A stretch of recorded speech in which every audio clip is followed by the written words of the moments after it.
In the bitter winter of 1815, beneath the grey skies of Northumberland, Frost Manor stood as cold and impenetrable as the Duke who ruled it.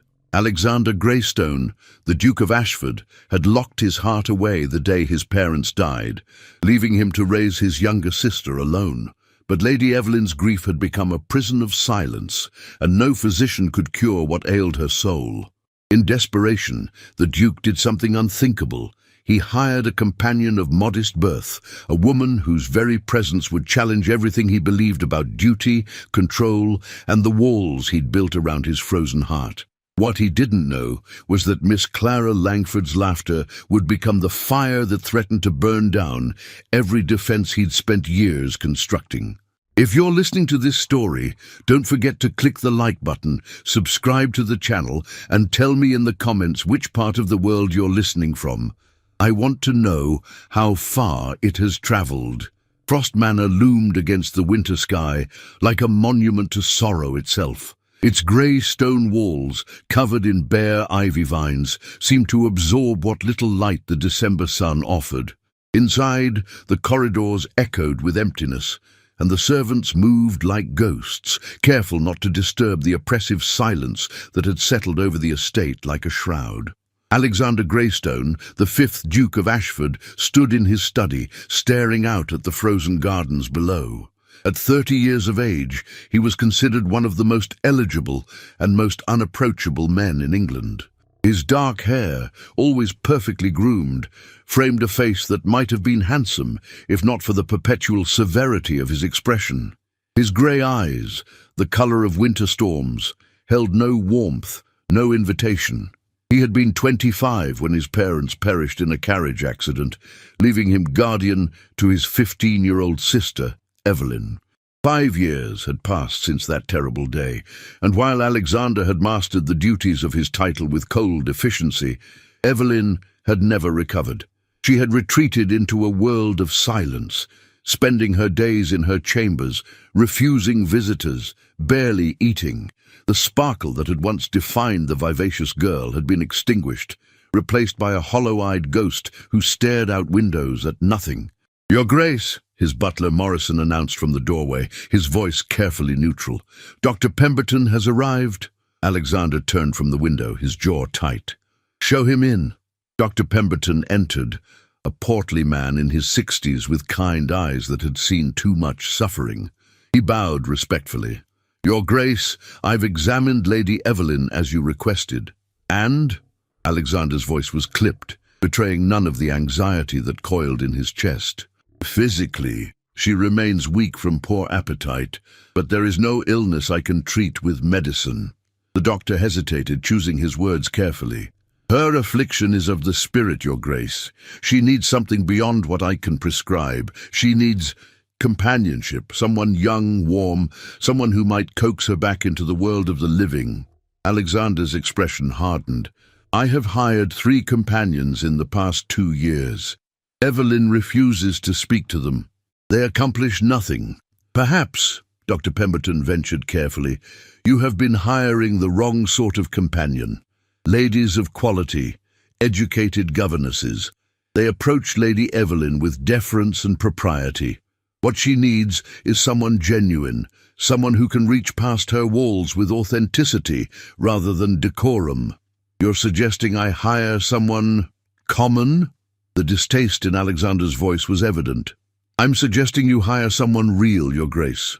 Someone who has known grief themselves, someone who understands that healing doesn't follow the rules of society." The doctor met the Duke's cold stare without flinching.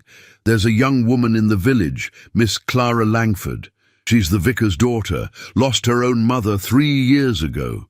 She's been teaching the village children since then, and there's something about her, a lightness, a warmth that draws people to her. The children adore her." A vicar's daughter. Alexander's tone could have frozen water. "You want me to bring a village girl into my sister's chambers?" "I want you to save your sister's life," Dr. Pemberton replied quietly. "And Miss Langford may be the only person who can." After the doctor departed, Alexander remained in his study, staring into the fire. The suggestion offended every principle he held. His world was built on order, on the clear delineation between classes, on duty and propriety. To invite someone of such modest station into the intimate sphere of his household, to give them access to his vulnerable sister, it was unconscionable. Yet that night, as he passed Evelyn's chambers, he heard nothing. No movement, no sound of life. Just the terrible, suffocating silence that had become her only language. By morning, he had made his decision. 3 days later, Morrison announced another visitor. "Miss Clara Langford, Your Grace." Alexander looked up from his correspondence, his expression carefully controlled. "Show her in." The woman who entered was not what he had expected. Miss Langford was perhaps 23, of average height, with chestnut hair arranged in a simple but neat style. Her dress was modest, clearly well made, but several seasons old, the mark of genteel poverty. But it was her face that arrested his attention. Not because she was a great beauty, though her features were pleasing, but because of the open warmth in her brown eyes. The slight curve of her lips that suggested humor lurked perpetually nearby. She carried herself with quiet confidence, neither intimidated by her surroundings nor attempting to appear more than she was. She curtsied with practiced grace. "Your Grace, thank you for seeing me. Miss Langford." He did not invite her to sit, studying her with the same cool assessment he might give a horse he was considering purchasing. "Dr. Pemberton has recommended you as a companion for my sister. What qualifications do you possess for such a position?" If his coldness affected her, she didn't show it. "I have no formal qualifications, Your Grace, beyond my father's teaching and my own experience. But I've sat with the grieving. I've held the hands of those who couldn't find words for their pain. I've learned that healing doesn't require credentials, it requires presence. My sister has had 3 companions," Alexander said flatly. "All well-educated, all accomplished. They failed." "Perhaps," Clara said gently, "because they were trying to fix her rather than simply being with her." Something flickered in Alexander's grey eyes. Surprise, perhaps, or irritation. "And you believe you can succeed where they failed?" "I believe I can try, Your Grace, without expectations, without demands.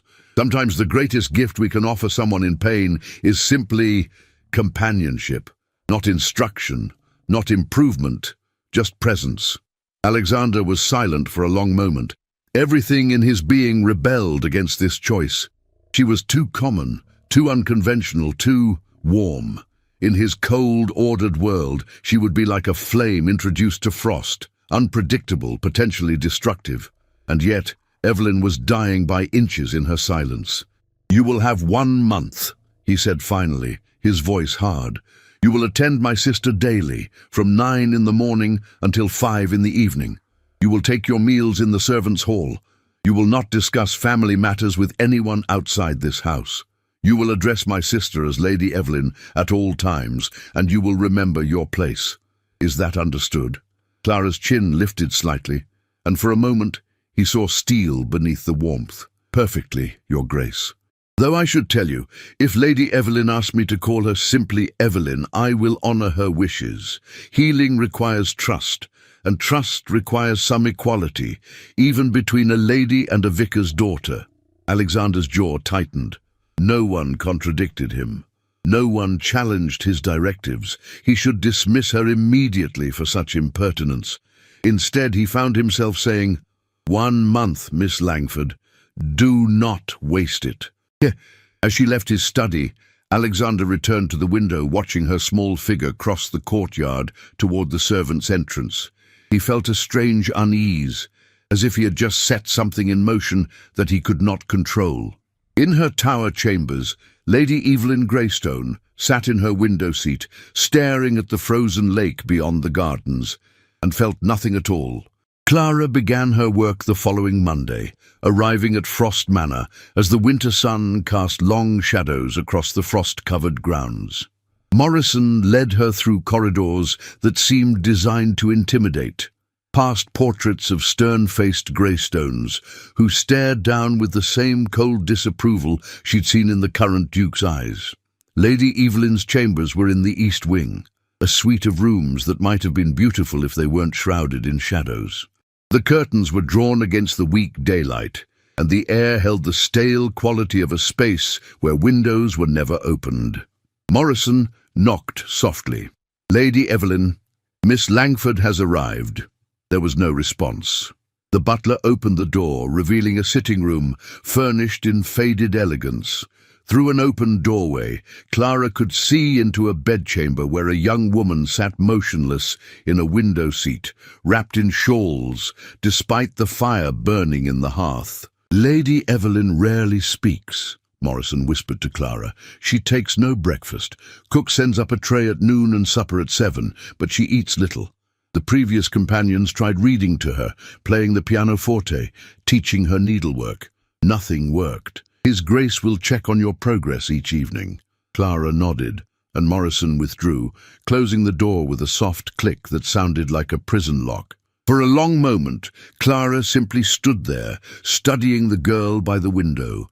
Lady Evelyn was perhaps 20, with the same dark hair as her brother, though hers hung in a loose plait over one shoulder.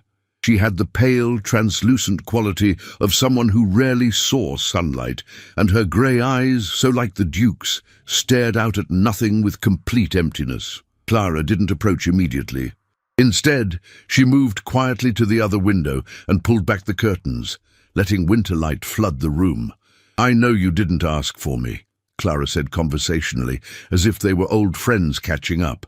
"And I suspect you don't want me here. That's perfectly fine. I'm Clara Langford, and I'm rather persistent, which is either charming or annoying, depending on your perspective." Evelyn didn't move, didn't acknowledge her presence in any way. Clara settled into a chair near the window, not too close, not invading Evelyn's space, but present. She pulled out a small bundle of knitting from her bag. "I'm making a scarf for Mrs. Pemberton," she said, her needles beginning to click softly. "She's been teaching me her pattern for cable stitching, though I keep getting it wrong. Look, I've had to unravel this section 3 times. Silence. Clara continued, her voice warm and unhurried. "I lost my mother 3 years ago. Fever. It was very sudden. She was well one day, and within a week she was gone. People kept telling me to be strong, to remember my duties, to honor her memory by carrying on, as if grief was something you could schedule, like darning socks or practicing scales on the pianoforte." Her needles continued their rhythmic clicking. Outside, a bird landed on the window ledge, and Clara smiled at it. "The worst part wasn't the crying or the anger," Clara continued softly. "It was the moments when I felt nothing at all, when the world seemed wrapped in grey wool, and I couldn't remember what it felt like to care about anything. People would speak to me, and their words would sound like they were coming from underwater. Does that sound familiar?" For the first time, Evelyn's eyes flickered, just slightly, just enough to suggest she had heard. Clara didn't push. She simply sat, knitting, occasionally commenting on her work or the view outside. When the noon tray arrived, she accepted it from the maid and set it on a small table between them. "I'm quite hungry," Clara said, helping herself to bread and cheese. "Would you mind if I ate? I find I think better with food." She paused. "Though cook has sent enough for 2, and it seems a shame to waste it." Evelyn didn't respond, but Clara noticed her eyes drift toward the tray just for a moment. The afternoon passed in this fashion. Clara present but not demanding, speaking occasionally but comfortable with silence, creating a space that asked nothing of the grieving girl beside her. As the clock struck 5, Clara stood and gathered her things. "I'll be back tomorrow," she said simply. "Same time. You don't have to speak to me, and you don't have to like me, but I'll be here." She curtsied and left, not seeing the way Evelyn's fingers had tightened slightly on the shawl around her shoulders. That evening, Alexander summoned Clara to his study. She arrived to find him standing by the fire, his posture rigid, his expression as severe as the day they'd met. "Report," he commanded, not inviting her to sit. "Lady Evelyn spent the day by the window," Clara said simply. She didn't speak, but she listened. She didn't eat from the tray, but she noticed it. "These are small things, Your Grace, but they're beginnings. In other words, you accomplished nothing." His voice was cold, dismissive. Clara met his eyes steadily. "I accomplished presence, Your Grace, which is more valuable than you might think. I hired you to help my sister, not to sit idly doing needlework." "Healing isn't idle work," Clara replied, her voice remaining calm despite the steel in his tone. "It's patient work. Your sister has been drowning in silence for 5 years. You cannot expect her to swim ashore in a single day simply because someone has finally thrown her a rope." Alexander's eyes narrowed dangerously. "You presume much, Miss Langford." "I speak honestly, Your Grace, which is what you hired me to do, whether you realized it or not." Clara squared her shoulders. "If you want someone who will simply sit with your sister in silence and accomplish nothing, hire another proper lady companion. But if you want someone who might actually reach her, then you must allow me to do so in my own way, which requires patience from both of us." The Duke stared at her, and Clara could see the war raging behind those cold grey eyes. She had challenged him again, overstepped the boundaries of her station. She waited for the dismissal she was certain was coming. Instead, Alexander turned back to the fire. "1 month, he repeated, his voice tight. "Not a day more unless I see progress." "Understood, Your Grace." As Clara left his study, Alexander found himself unsettled in a way he couldn't name. The vicar's daughter had stood in his study and spoken to him as no one had in years, without fear, without deference, with only calm certainty. It was infuriating. It was also the first interesting thing that had happened at Frost Manor in 5 years. The days that followed established a pattern. Clara arrived each morning, opened the curtains despite Evelyn's lack of response, and settled into her quiet presence.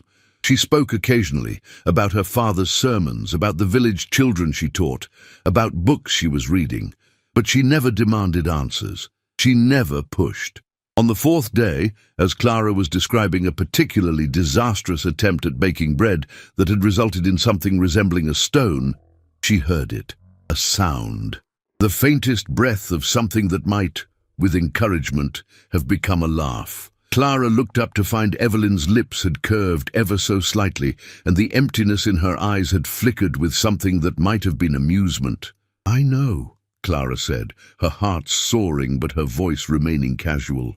"I'm utterly hopeless in the kitchen. My father claims I could burn water, which isn't entirely fair. I've only done that twice." And there it was again.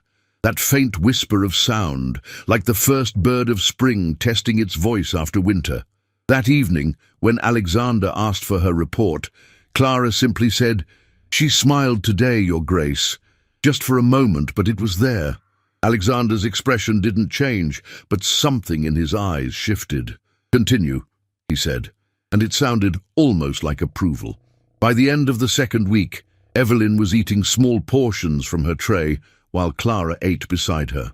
She still hadn't spoken, but her eyes had lost some of their hollowness, and she sometimes turned her head to watch Clara's expressive hands as she described her day.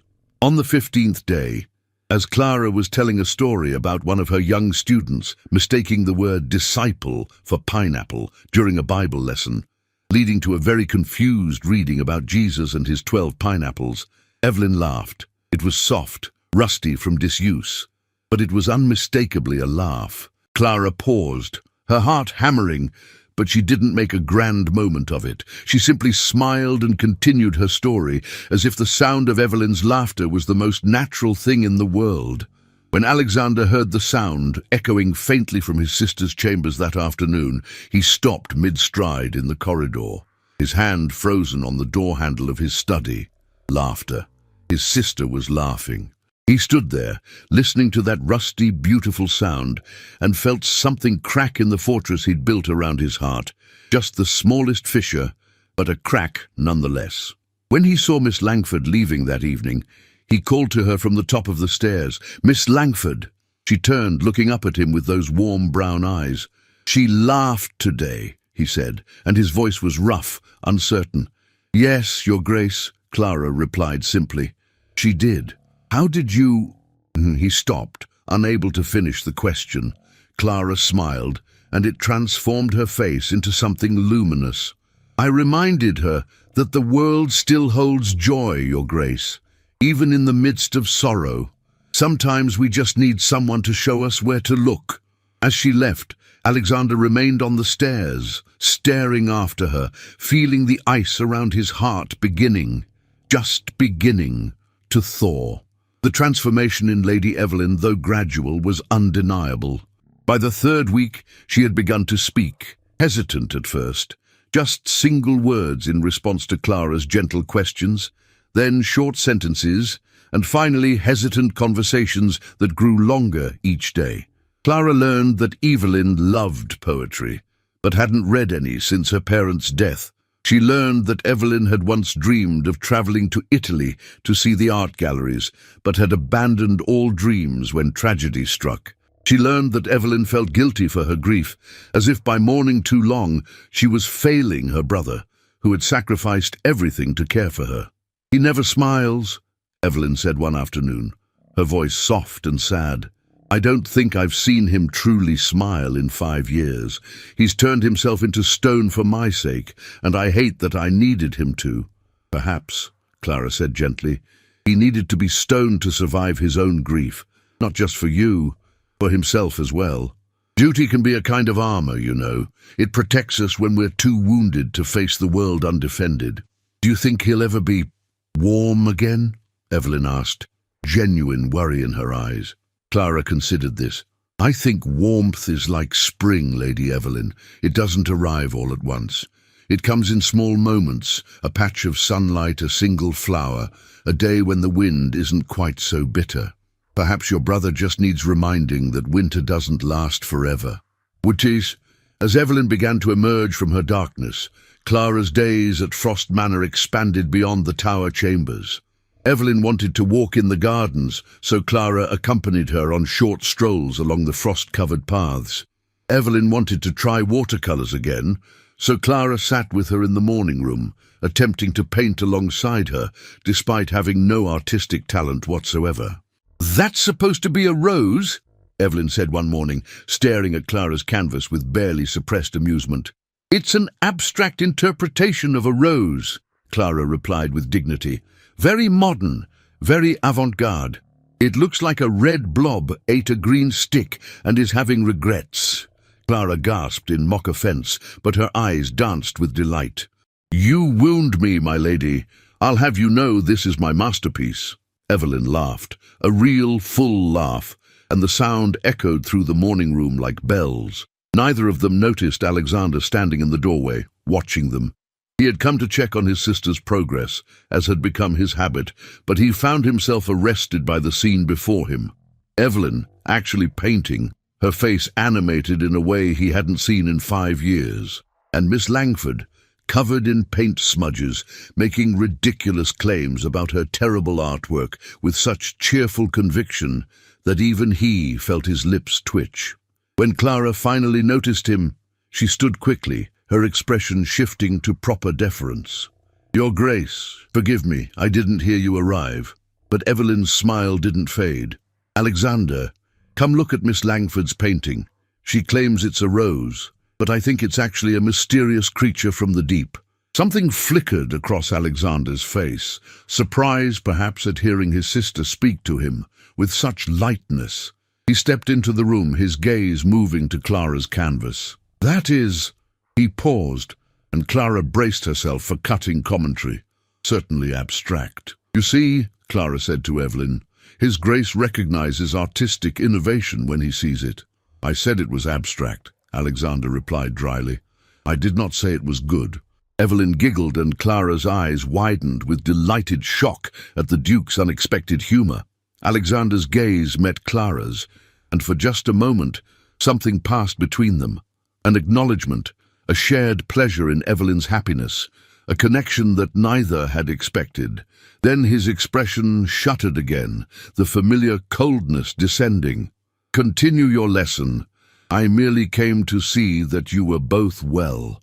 But as he left, Clara could have sworn she saw the ghost of a smile at the corner of his mouth. As January gave way to February, Alexander found himself increasingly aware of Miss Langford's presence in his home.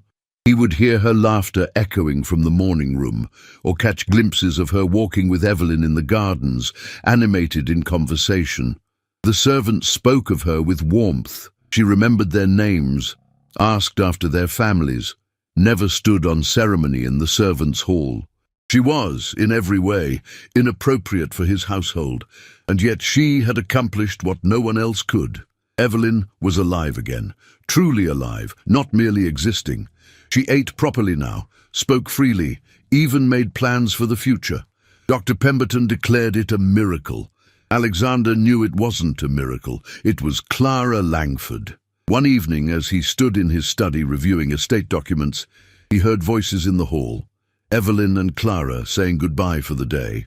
"Will you come to tea tomorrow instead of lessons?" Evelyn was asking.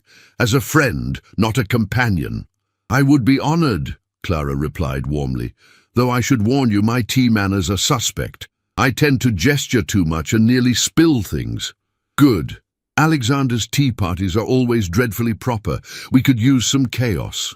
Clara laughed, and the sound seemed to warm the very stones of Frost Manor. After she left, Alexander found himself standing at his study window, watching her small figure disappear down the drive toward the village. The month he had given her was nearly over. By rights, he should dismiss her now. Evelyn was clearly improved, and a vicar's daughter had no place in their daily lives beyond her role as paid companion. Yet the thought of Frost Manor without Clara's warmth, without her laughter echoing through the corridors, filled him with an emotion he couldn't name. He had spent 5 years building walls of ice around his heart, convincing himself that duty and coldness were armor against pain. But Clara had walked into his fortress with her gentle presence and her ridiculous paintings and her genuine care for his sister, and the walls were melting. It terrified him. The next afternoon, as promised, Clara joined them for tea in the drawing room. Morrison served with his usual precision, though Alexander noticed the butler's eyes held uncharacteristic warmth when he looked at Miss Langford. "Miss Langford," Alexander said, his tone formal, "my sister tells me you've been teaching the village children." "Yes, Your Grace, reading, arithmetic, scripture, simple lessons but important ones." "And do you enjoy this work?" Clara's face lit up. "Very much. There's something wonderful about watching a child's face when a lesson suddenly makes sense. When letters become words, when numbers reveal patterns, it's like watching doors open in their minds." "You speak of it with passion," Alexander observed, studying her over his teacup. "Because I feel passionate about it," Clara said simply. "Every child deserves education, regardless of their station. Knowledge is freedom, Your Grace." Evelyn glanced between them, sensing an undercurrent she couldn't quite identify. "A radical notion," Alexander said, his voice carefully neutral. "Perhaps," Clara replied, meeting his gaze steadily, "but no less true for being radical."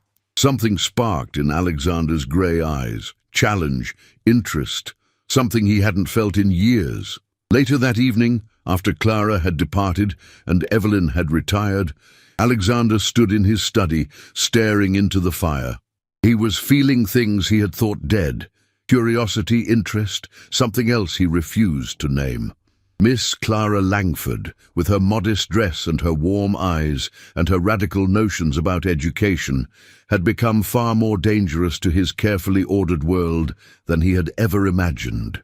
But what truly terrified him was how much he looked forward to seeing her each day, how his cold, empty manor had begun to feel like a home again, and how the ice around his heart was melting faster than he could rebuild it. Winter was ending, even in the frozen halls of Frost Manor, and Alexander Greystone was beginning to realize that spring, when it finally arrived, might change everything. By mid-February, the impossible had happened. Lady Evelyn Greystone had returned to society. It began with a small dinner party at Frost Manor, just the vicar and his daughter, Dr. Pemberton and his wife, and 1 or 2 neighbouring families. Alexander had agreed to it reluctantly, Worried that it was too soon, that Evelyn would falter under the scrutiny, he needn't have worried. With Clara at her side, Evelyn blossomed. She spoke about art and poetry, expressed opinions about books she'd been reading, even laughed at Mr. Pemberton's terrible jokes. The guests departed with genuine warmth, commenting on Lady Evelyn's remarkable recovery. But as the evening ended and the last guests departed, a new carriage arrived, bearing an unexpected visitor, Lady Charlotte Ashworth, a distant cousin and one of London's most celebrated beauties. She swept into the drawing-room in a gown that cost more than Clara earned in a year, her blonde hair perfectly arranged, her blue eyes calculating. "Cousin Alexander," she exclaimed, offering her hand for him to kiss. "And dear Evelyn, how wonderful to see you looking so well." Alexander's jaw tightened almost imperceptibly. "Lady Charlotte, this is unexpected. I was visiting the Claremonts nearby and heard the most remarkable rumors about Evelyn's recovery. I simply had to see for myself." Charlotte's gaze swept the room, landing on Clara with thinly veiled curiosity. "And who is this?" "Miss Clara Langford," Alexander said, his voice carefully controlled. "My sister's companion." Something flickered in Charlotte's eyes. Dismissal, calculation. "How charming. A village girl, I presume? How progressive of you, Alexander." Clara felt the slight like a slap, but she curtsied gracefully. "I serve Lady Evelyn in whatever capacity brings her comfort, Lady Charlotte." "Of course you do," Charlotte said, her smile sharp. "How devoted." The tension in the room was palpable. Evelyn's hand found Clara's, squeezing it in silent support. "Lady Charlotte," Alexander said, his voice cold with warning, "Miss Langford has been instrumental in my sister's recovery. She is to be treated with respect in this house."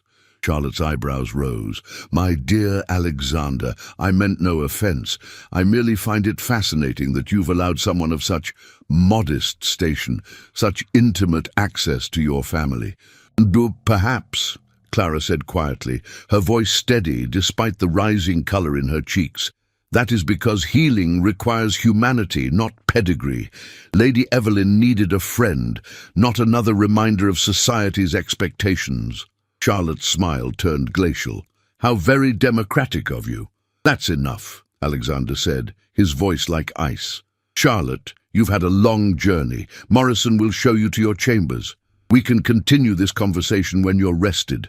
As Charlotte was led away, she glanced back at Clara with a look that promised future trouble. Once they were alone, Evelyn turned to Clara, her face anxious. "I'm so sorry. Charlotte has always been horrid, but I never thought—" "It's quite all right," Clara said gently, though her hands trembled slightly. "I knew when I accepted this position that there would be those who disapproved." "My sister is correct," Alexander said, and both women looked at him in surprise. His grey eyes were fixed on Clara, intense in a way she'd never seen. "Lady Charlotte's behavior was unconscionable. You have earned your place here through dedication and genuine care. Your station is irrelevant."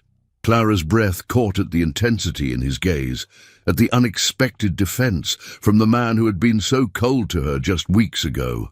"Thank you, Your Grace," she whispered. Something passed between them in that moment, a recognition, an acknowledgement of something growing that neither dared name. The following days were complicated by Charlotte's presence.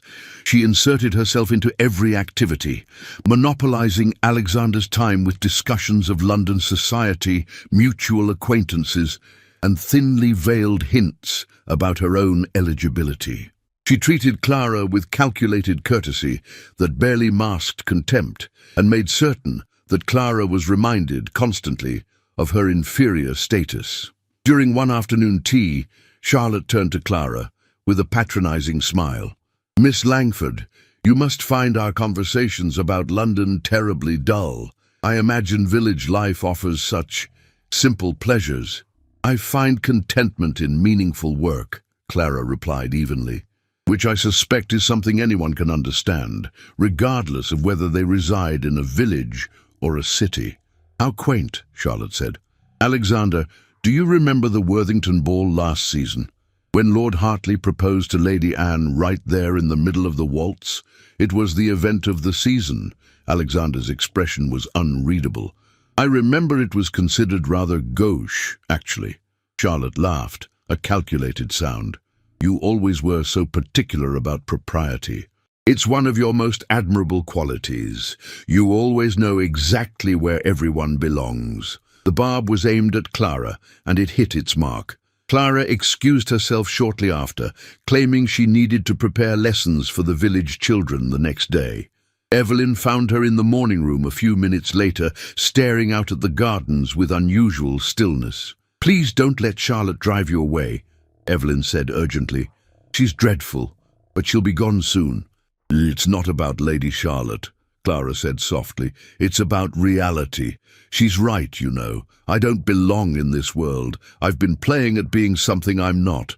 "You belong wherever you're valued," Evelyn said fiercely. "And you're valued here, by me and by Alexander, whether he's admitted it to himself yet or not." Clara's cheeks flushed. "Lady Evelyn, that's inappropriate." "Is it? I've seen how he looks at you when he thinks no one notices. I've heard how his voice softens when he speaks your name. My brother has been frozen for 5 years, Clara, and you've brought him back to life just as surely as you brought me back." "Your brother is a duke," Clara said, her voice breaking slightly. "And I am a vicar's daughter with no fortune, no connections, no place in his world." "Then perhaps his world needs to change," Evelyn said simply. That evening, Charlotte cornered Alexander in his study, closing the door behind her with deliberate intimacy. "Alexander, we must speak plainly," she said, settling into a chair without invitation. "This situation with Miss Langford has become inappropriate. I fail to see how my sister's companion is any of your concern," Alexander replied coldly. "Don't be obtuse. The entire household can see what's happening. You're developing feelings for her, or worse, have already developed them. A duke and a village girl. It's a scandal waiting to happen." "There is no scandal," Alexander said, his voice dangerous. "Not yet. But if you continue on this path, there will be. You have a duty to your name, Alexander, to your family's legacy. What would a marriage to Miss Langford bring you? No connections, no fortune, no benefit to your estate or standing." "I don't recall discussing marriage," Alexander said icily, though his heart was pounding. "You don't have to. It's written all over your face, every time you look at her." Charlotte stood, moving closer. "I'm offering you an alternative. My family's connections, my understanding of your world, a partnership between equals. Marry me, Alexander. It's the sensible choice." Alexander looked at Charlotte, beautiful, connected, perfectly suited to be a duchess by every measure society valued. The cold, dutiful part of him that had ruled for 5 years recognized the logic in her words. But when he closed his eyes, he didn't see Charlotte. He saw warm brown eyes and gentle hands painting terrible pictures. He heard laughter echoing through frozen corridors. He felt the crack in the ice around his heart widening into a chasm. "I appreciate your offer," Alexander said carefully, "but I must decline. You're correct that duty has always guided my choices, but I'm beginning to understand that duty without heart is merely a different kind of death." Charlotte's eyes flashed with fury. "You're making a mistake, Alexander. Miss Langford may have enchanted you with her simple charm, but she'll never be accepted. You'll ruin yourself for a woman who can bring you nothing." "She brought my sister back to life," Alexander said quietly, "and she's brought me back to life as well. That's worth more than all the connections in London." "Then you're a fool," Charlotte spat, sweeping toward the door. "And fools deserve what they get. Don't come crying to me when society tears you both apart." After she stormed out, Alexander stood alone in his study, his heart racing with a realization he could no longer deny. He was in love with Clara Langford. The revelation terrified and exhilarated him in equal measure. For 5 years he had been frozen, convinced that emotion was weakness, that duty was all that mattered. But Clara had shown him that warmth was not weakness, it was courage. That laughter in the face of sorrow was not frivolity, it was survival. The question was, what was he willing to risk for it? The next morning, Charlotte departed in a fury, making vague threats about speaking to mutual acquaintances about the unsuitable situation at Frost Manor. Alexander watched her carriage disappear with relief. That afternoon, he found Clara in the library with Evelyn, both of them surrounded by books. Clara was reading aloud from Shakespeare's sonnets, her voice bringing the words to life, while Evelyn listened with rapt attention. When she finished the poem, both women looked up to find him standing in the doorway. "That was beautiful," Evelyn said softly. "Shall I compare thee to a summer's day? You're far lovelier," Alexander found himself saying, then stopped, realizing his words were directed not at his sister, but at Clara. Clara's cheeks flushed, and she stood quickly.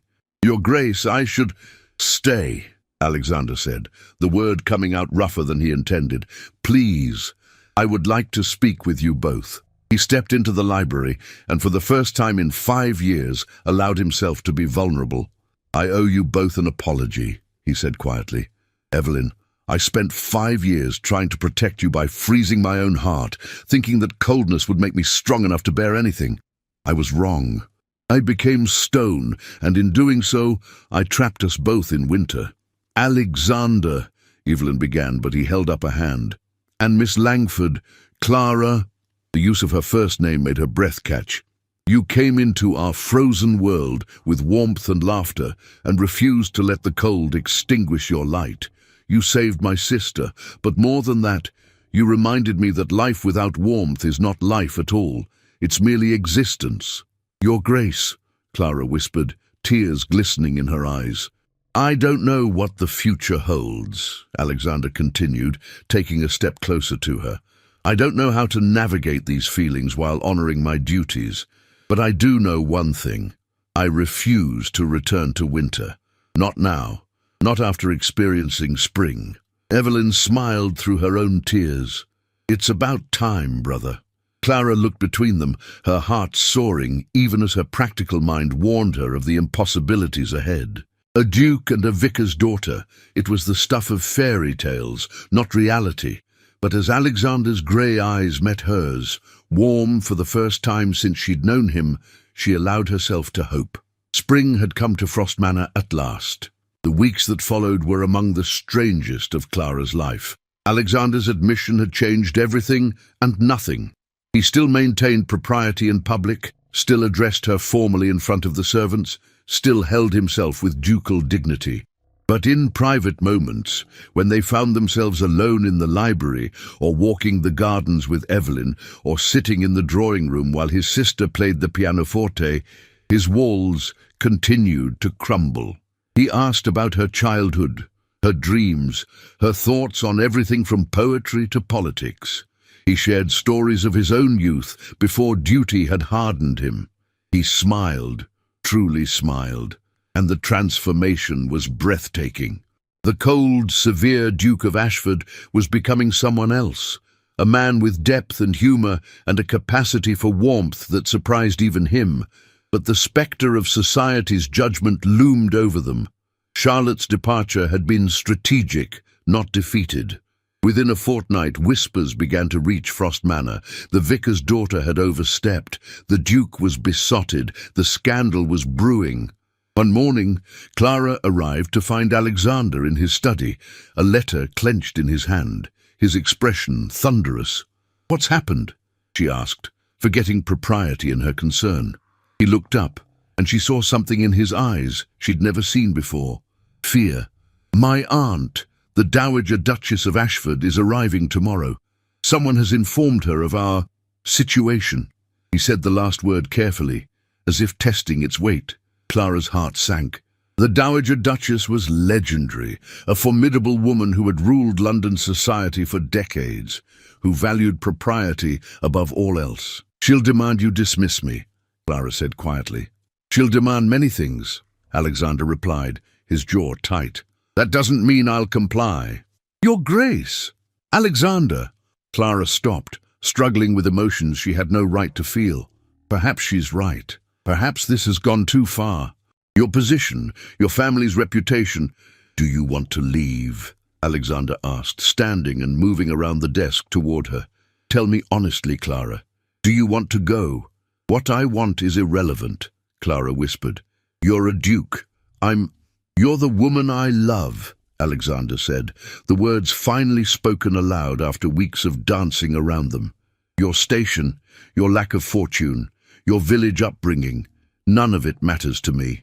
You are brave and kind and genuine in a world full of artifice. You brought light back into my darkness. How could any of society's rules matter more than that? Clara's tears spilled over.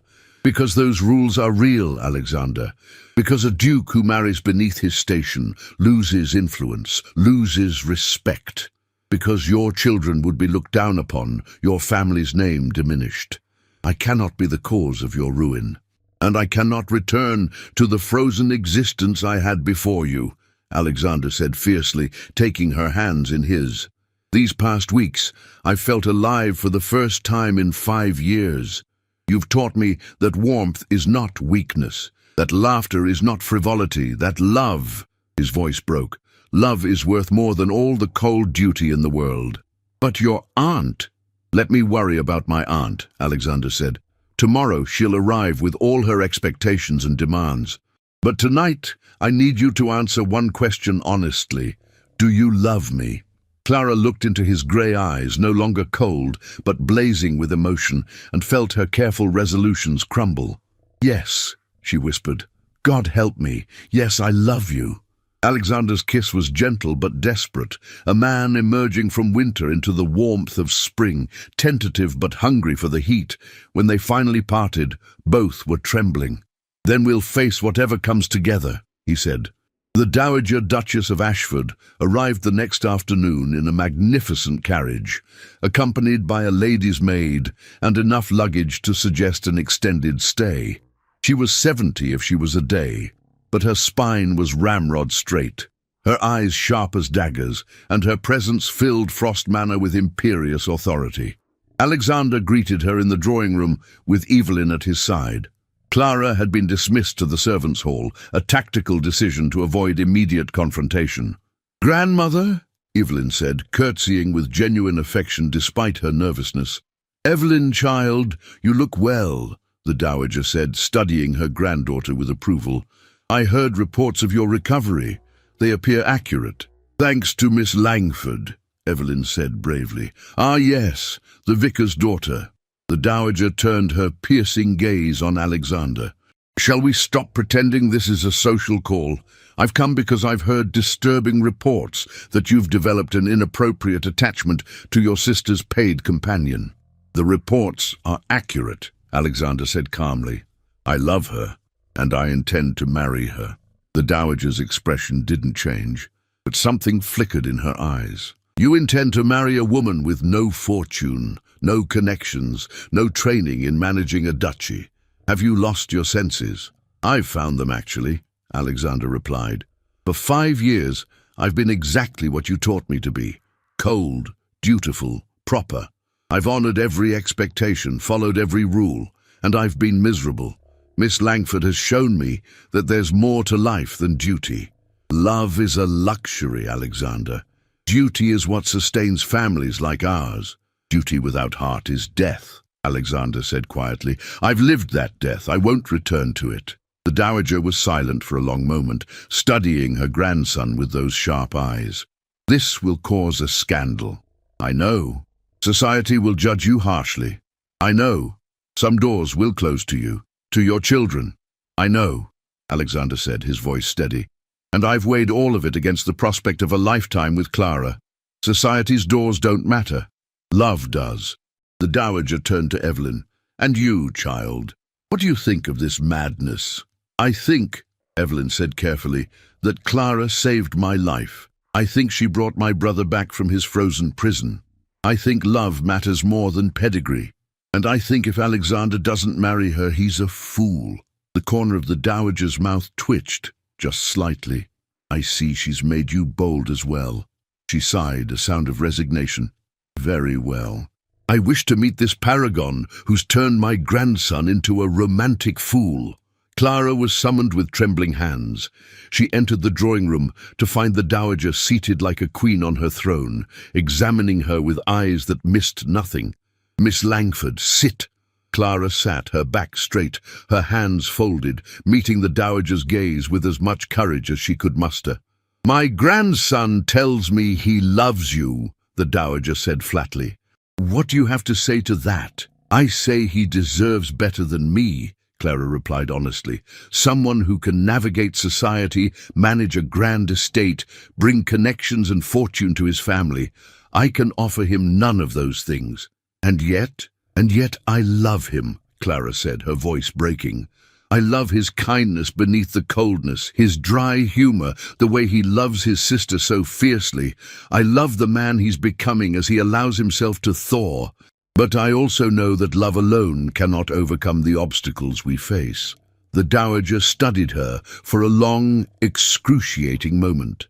Then, surprisingly, she smiled, just slightly. "You have courage, at least. That's something." She turned to Alexander. "If you marry her, it will be difficult. There will be whispers, snubs, closed doors. Some of your peers will never accept her." "I know," Alexander said, moving to stand beside Clara's chair, his hand finding hers. "You'll need to be strong, both of you, united against the judgment." "We will be," Alexander said firmly. The dowager sighed again, but this time it sounded almost amused. "When I was young, I was in love with my father's secretary. He had no fortune, no title, nothing society valued. My parents forbade the match and married me to the Duke instead. I did my duty, bore him heirs, managed his estates brilliantly, and I was never happy. Not once in 50 years of marriage."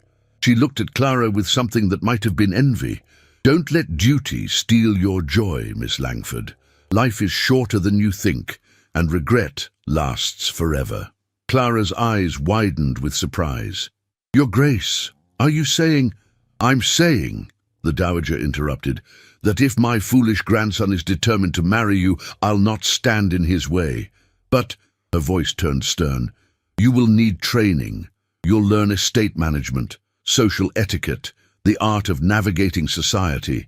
You'll work harder than you've ever worked in your life." "I will," Clara promised, tears streaming down her face. "And you," the dowager turned to Alexander, "will support her through the difficult times ahead. The first year will be the worst. Some will cut you. There will be gossip. You must be her shield." "I will be," Alexander vowed. Evelyn laughed, a sound of pure joy. "Does this mean—" "It means," the dowager said, standing with regal dignity, "that Frost Manor is about to host a wedding that will scandalize half of London and delight the other half. The Greystones have always been unconventional after all. Why stop now?" As the dowager swept from the room to rest before dinner, Alexander pulled Clara to her feet, his eyes blazing with love and relief. "We're going to be married," he said, as if he couldn't quite believe it. "We're going to be married," Clara echoed, laughing through her tears. Evelyn threw her arms around them both. "Finally! I thought you'd both dance around each other forever." That evening, Alexander proposed formally in the library, with Evelyn as their witness. He had no ring prepared, so he offered Clara his mother's ring, an emerald that had sat in a drawer for 5 years because he'd never imagined having a reason to offer it to anyone. "Clara Langford," he said, kneeling before her with the ring in his hand, "you walked into my frozen world and brought spring.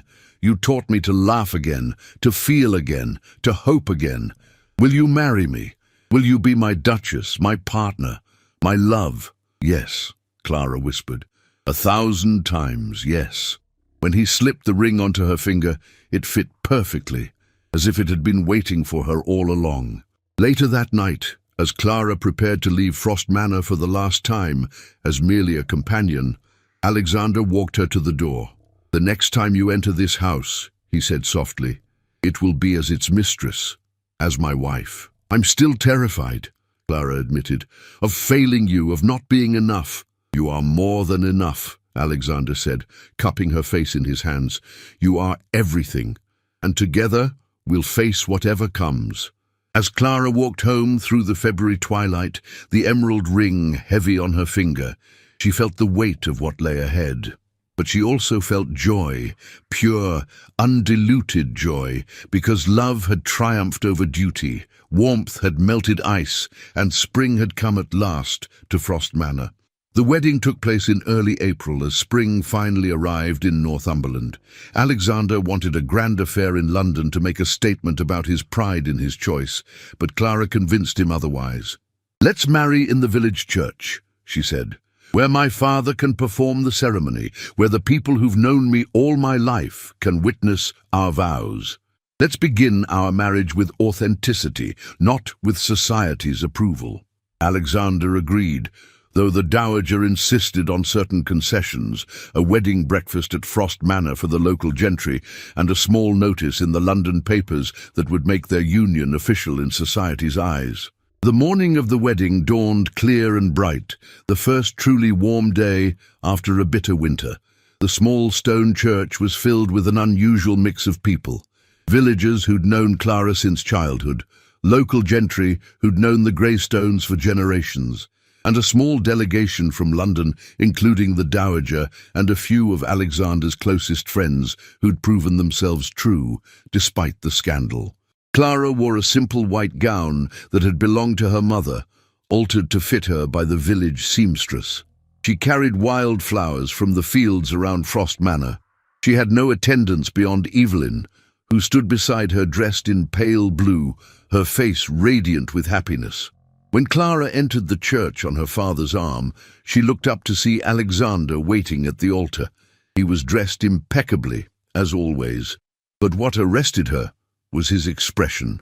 Gone was the cold duke who'd first interviewed her in his study. In his place was a man transformed, eyes warm with love, face soft with emotion, every wall demolished. Her father performed the ceremony with genuine joy, his voice thick with emotion as he pronounced them man and wife. When Alexander kissed her, the small church erupted in applause, and Clara felt tears of happiness streaming down her face. The wedding breakfast at Frost Manor was surprisingly warm, despite the mix of classes and stations. The dowager presided with gracious authority, making it clear through her approval that anyone who dared snub the new Duchess of Ashford would face her displeasure. The villagers mingled with the gentry, united in their affection for Clara and their curiosity about the love story that had transformed the cold Duke. Dr. Pemberton raised a toast. "To the Duke and Duchess of Ashford, may their marriage be blessed with as much warmth as their courtship brought to Frost Manor." As spring turned to summer, Clara began her education in earnest. The dowager stayed at Frost Manor for 3 months, teaching Clara everything from estate management to the intricate dance of London society. It was exhausting work, but Clara approached it with the same determination she'd brought to reaching Evelyn.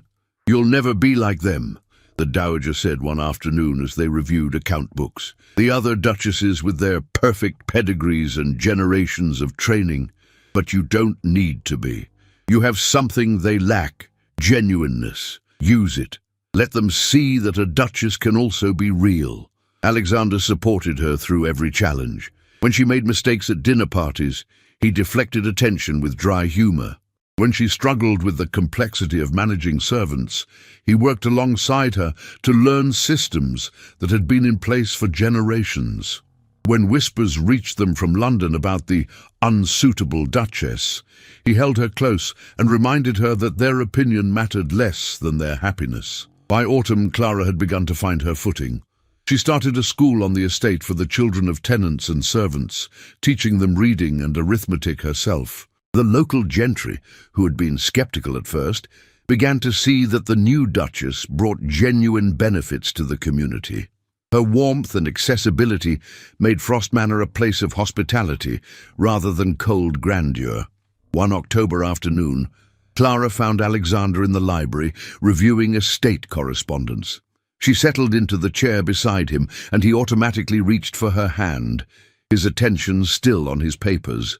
A gesture so natural, it spoke of deep comfort. "Do you ever regret it?" she asked quietly. "Choosing me over someone suitable?" Alexander looked up, his grey eyes warm.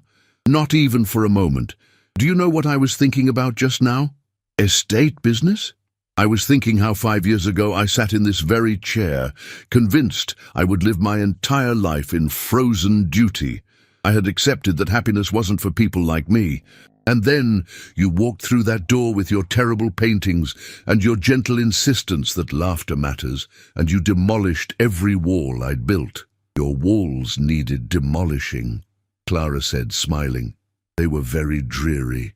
Alexander laughed, a sound that still delighted her every time she heard it. They were. And now look at us. Evelyn is thriving, planning a trip to Italy next spring. The estate is flourishing under your innovations, and He paused, bringing her hand to his lips. I am happier than I ever imagined possible. Even with society's whispers. Society will always whisper. But let them. We know the truth, that love matters more than lineage, that warmth is stronger than propriety, that a vicar's daughter can be the finest duchess England has ever seen. Clara felt tears prick her eyes. I love you so much it frightens me sometimes. Good, Alexander said, pulling her onto his lap despite the impropriety. Fear means it matters, and this, he gestured between them, matters more than anything. That evening they walked the gardens together, as they often did, watching the sunset paint the sky in shades of orange and gold. The frost that had given the manor its name had long since melted, and now the gardens bloomed with late-season roses. They passed the bench where Evelyn used to sit in silent grief, and Clara squeezed Alexander's hand. Do you remember the first day I came here, when you told me I had 1 month to show progress or be dismissed? I remember thinking you were completely unsuitable and probably useless, Alexander admitted with a rueful smile. And now? Now I think you were exactly what we needed. What I needed. You were spring breaking through winter, Clara. You were life returning after death. They stopped at their favorite spot overlooking the lake, now reflecting the sunset in shimmering gold. Alexander wrapped his arms around her from behind, and Clara leaned back against him, feeling utterly safe. Thank you, he whispered against her hair. For what? For seeing the man beneath the ice, for having the courage to melt the walls, for loving me when I was so determined to be unlovable. You were never unlovable, Clara said softly. You were just frozen, and ice always melts when spring arrives. In the years that followed, the Duke and Duchess of Ashford became legendary in their own way, not for scandal, though whispers never quite faded, but for the genuine warmth of their hospitality and the obvious depth of their love. Their home became a place where station mattered less than character, where laughter echoed through previously frozen corridors, where genuine connection flourished. They had 4 children, each taught that love mattered more than title, that kindness was stronger than pride, that warmth was the greatest legacy they could inherit. Lady Evelyn travelled to Italy, met an artist in Florence, and scandalized society further by marrying for love rather than status. The Greystones, it seemed, had started a family tradition. The village school Clara founded became a model that other estates copied. Education began to spread through the countryside, breaking down barriers that had stood for centuries. And on winter evenings, when snow covered the grounds and frost painted the windows, the Duke and Duchess of Ashford would sit by the fire in the library, hands intertwined, and remember the bitter February when a vicar's daughter had walked through the door and brought spring to Frost Manor. "Do you know what I love most about our story?" Clara asked one such evening, her head on Alexander's shoulder. "What? That it's real, not perfect, not without struggle, but real. We didn't have a fairy tale. We had something better. We had choice." Alexander kissed her forehead, his heart full. "You chose to see the best in a frozen duke. I chose to let you thaw me. And together we chose love over everything society said should matter. That's the most powerful magic there is." Outside, snow fell softly over Frost Manor, but inside warmth reigned. The ice had melted completely, replaced by the enduring heat of love chosen freely, fought for bravely, and cherished deeply. Spring had come to Frost Manor, and it had never left. The end of coldness, the beginning of warmth, the triumph of a love that refused to follow anyone's rules except its own. And in the morning room, where Clara had once painted terrible roses, while Evelyn laughed, their children now played, filling the once silent manor with the sound of joy, the greatest legacy the Duke and Duchess of Ashford could have given them. Love, after all, is the only thing that truly melts ice. And when it's genuine, when it's brave, when it's willing to defy the world for the sake of warmth, it lasts forever. Before you go, I want to ask you a favor. If this story touched your heart, please subscribe to the channel, leave a like, and share it with someone who needs to hear it. And don't forget to tell me in the comments, what's your favorite part of this story? I read every single comment, and your words mean the world to me. Thank you for being part of this journey.